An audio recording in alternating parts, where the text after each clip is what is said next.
Some of you have asked me about planning and how I plan my trip.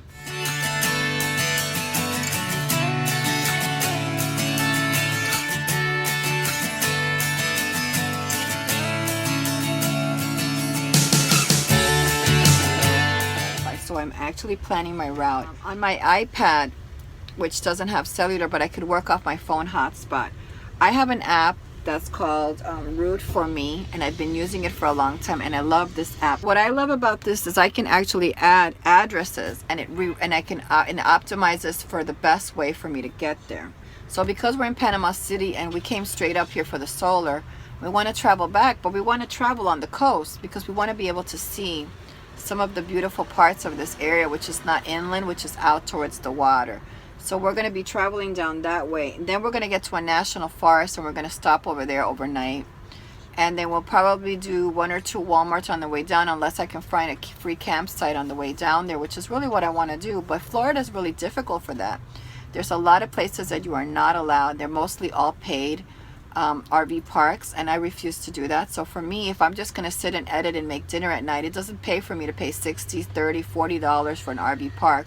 I don't need electric, I don't need water, so it doesn't make sense. For those of you who usually are RVers for out west, you don't understand that about Florida. If you've never traveled to Florida, there is not a lot of places as you head further south to camp overnight. You know, there is your water management areas, and we'll do some of those this year, and I will show you some of those, but there really are not a lot of those up here in the north and the central area, especially on my route. If you're a full-timer, it doesn't matter. You may want to go out of your way to find a campsite. For me, I'm on a route. I have to go through this way to get back to a certain time. So I'm planning my route so that I know that on Sunday morning we're leaving early, and it gives me, the app gives me time and specifics about, but it's not accurate because of course the GPS is more accurate, but it is an estimated, so I can plan my route and know what time to leave during the day and know how many miles I'm going to do, if I need gas, if I need this, if I need that. It's going to show me also if I'm planning a Walmart or if there's something nearby.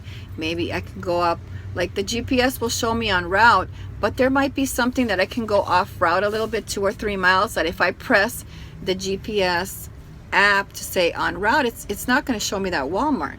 But that Walmart might actually be only 3 or 4 or 5 miles out of my way of my route. That will make it worth it for me to go there to overnight. And as you know, we travel during the day, we get to see things during the day. That's the importance of it. A lot of people are just living on the road. For me and Christian, it's about exploring and seeing and doing things. It's not just about living on the road. We're just not driving around living on the road. We actually want to see things on the road. So if I have to stop, I have to go somewhere, a beach or something, spend the whole day there, and then I have to take off because they close at 8 or 9 o'clock, I'm going to leave there and I'm going to go to a Walmart, because guess what? At 8 or 9 o'clock at night, I don't care that I'm in a Walmart. I really don't care, because I'm cooking dinner. I'm usually working, editing a video, or planning his school for the next day for homeschool, or planning my route for the next day or whatever. So that time for me, when it's dark out, I don't have to look out my window. I don't care that it's a campsite. I don't need to be. And when I do need to get, and when I do find those campsites, that's great. We can stay a couple of days there, like this forest. For those of you who are out west camping, you just don't understand. The rules are different when you're in the East Coast. You're very different in the East Coast. And there's a lot of problems with the West Coast itself, because I traveled the West Coast with Mike, and he had the same problem than me. We were traveling together.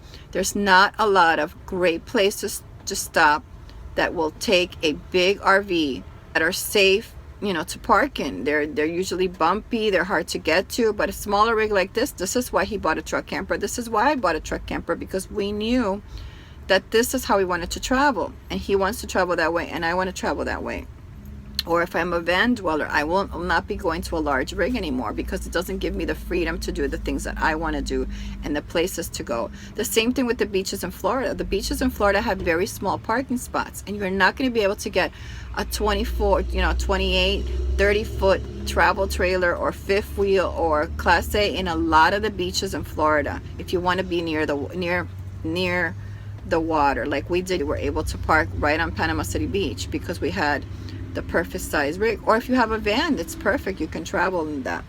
So anyway, I'm getting off topic, but this app is great, and what I'll do is I'll post on my app. If you want to go to my app and get my app, and you'll get a lot of special bonus tips that I don't post on here, and you can just go there and get a lot of the things that I'm doing, how I'm traveling, water, you know, washing dishes, all this stuff that I'm doing now that's very different, because traveling for me, RVing for me, has been an evolution. I've evolved. I thought that I had to have the home, and from the home I had to go to another home. I don't have all of this stuff that I need to have. So we travel differently. We travel with less. We travel more simple now. And getting to the simplicity of traveling the way that we're traveling now has been an evolution for me.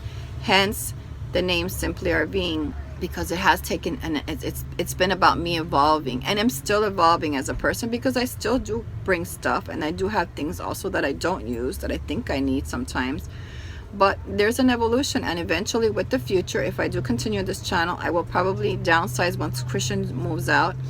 As he gets older and decides to go on his own, I will probably be evolving even more simpler, because it will just be me and my pets and whatever, traveling alone. Anyway guys, I just wanted to bring you a heads up about this app, which is awesome. This is how I plan. More information on my app if you go to my app, and I'll list the apps that are my favorite and what I like to use. And also there's some of them are not apps that I use, that are for planning certain things on the road, and I'll list those there so that you can have a copy of all of that information there on the app. Thanks for watching. Have a great day. Bye.